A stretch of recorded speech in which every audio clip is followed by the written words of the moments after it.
Hi, I'm Ted McLyman, and I want to ask you a question. Have you ever been driving in the car and get a text message and it said, "Stop, we need milk and bread"? And what goes through your mind? Probably without even thinking.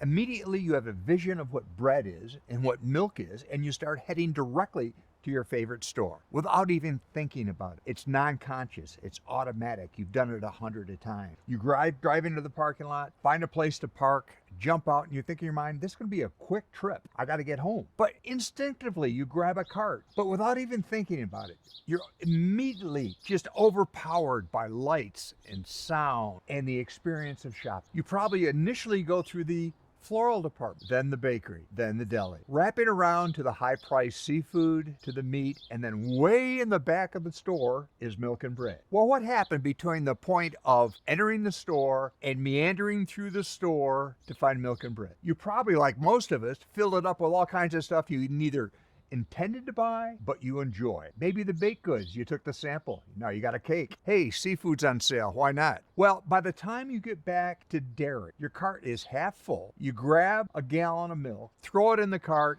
and head to the checkout because you got to get home. Driving home, you realize you spent a small fortune on stuff you probably didn't even want to buy. And to make it even worse, when you get home, you start unloading the car, and what do you think you forgot? The bread. Well, there you go. We've all done that. Why? Because we're people. And people, it seems, just are not hardwired to work well with money. And that's what I do. I work with people and money. I've done it for years. I started as a young lieutenant in the United States Marine Corps watching my Marines do incredibly ridiculous things with money. Or I can have my own stories. Fortunately, my wife keeps a notebook, and she reminds me from time to time some of the things I've done that were probably not the smartest things with money. So to backstep a little bit, graduated from Colgate University. If you know anything about upstate New York, it's cold, it's dark, it's, well, one of those places where you really don't need sunglasses. We got to Hawaii. We saw primary colors for the first time. We bought sunglasses for the first time, sunscreen, and we saw people from all over the world that were visiting Hawaii, and the common denominator of all of them, to include my Marines and myself, was spending money. And we spent it with abandonment. And we found that most of us spent our money in a way that didn't make an awful lot of sense, but it felt good at the time.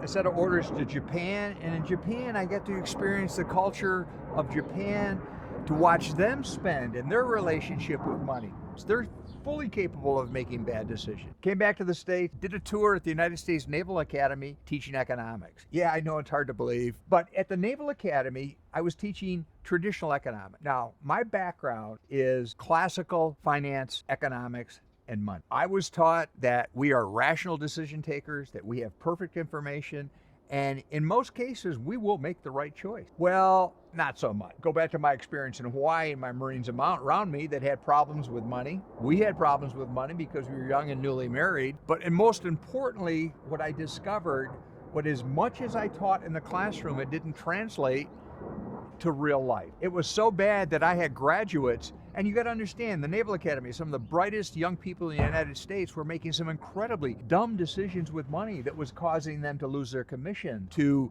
marital problems, security issues, and it goes on and on and on. Unfortunately, money is the common denominator of the modern economy. You've got to deal with it. But I also learned as an educator, as somebody that was teaching economics, that what you were teaching worked in the classroom and it didn't translate real well to real life. Fast forward, did some other interesting Marine Corps things, got to watch other cultures spend money, watch my people spend money, and ended up back in Washington, D.C., ended up as an aide to the Secretary of the Navy, where I got to work with the political class, you know, politicians. And there is working with the House and the Senate and the folks that are building the budget and making decisions about how we spend our money. I found that, hey, they're no better at it than I am. They're also emotional. They're also human with their money. They're also have problems. Well, did that for a couple of years, retired, then I became a financial advisor.